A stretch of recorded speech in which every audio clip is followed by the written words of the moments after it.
እኔ ያንኳሉ አልወሰድኩም። ጋሽቀጭም ሰላም ነው? እንዴት ነው? አለን ሰላም እንትን ድንኳን ለወስር ነበረ። ለምን?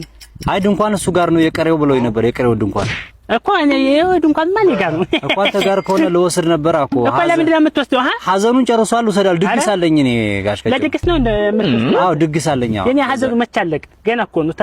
አራዘምኩት እኮ። ምን ነው ተራዘመው? ሐዘኑን እኮ አራዘምኩት። 7 ቀን አይደለም እንዴ ጋሽቀጭም? እኮ ተራዘመ እኮ ታዲያ ካራዘምኩት ምን ነው የሚራዘመው? ሐዘኑን አራዝሜዋለሁ። ላምም እኮ አርጃለሁ እና ለምን ሁለተኛ ሐዘን በለው። ያው የሰው ልጅ ሞታል ምናምን ግን አራዝሜዋለሁ። እና ሰተም ለምንድን ነው የምሰጥህ? ለምንድን ነው የማትተወኝ? አይደለም ድንኳን ቀሬው እኮ የጋራ እኮ ነው እኮ የጋራ እንደሆነ ካራዘምኩትስ መጣው ወሰደው ነቅለው ወሰደው። ያው ሰጠኝ። እሺ አሁን ልውሰደው። ለምንድን ነው የምትወስደው? አይሆንም። አራዝሜዋለሁ። አስተማምንድ አራዝሜዋለሁ። አዎ ሐዘኑን አራዝሜዋለሁ። በቃ ሄደህ ንገራቸው አራዝሞታል ብለህ ነው። ባለመብት እኮ ነው። እንደው አንተ ምን ነው እንደው በሞተ ሰው ፋንታ አንተ ሞተ በነበር ያማ አትመጣም ነበር እኔ ከሞትኩ። ትርክርክ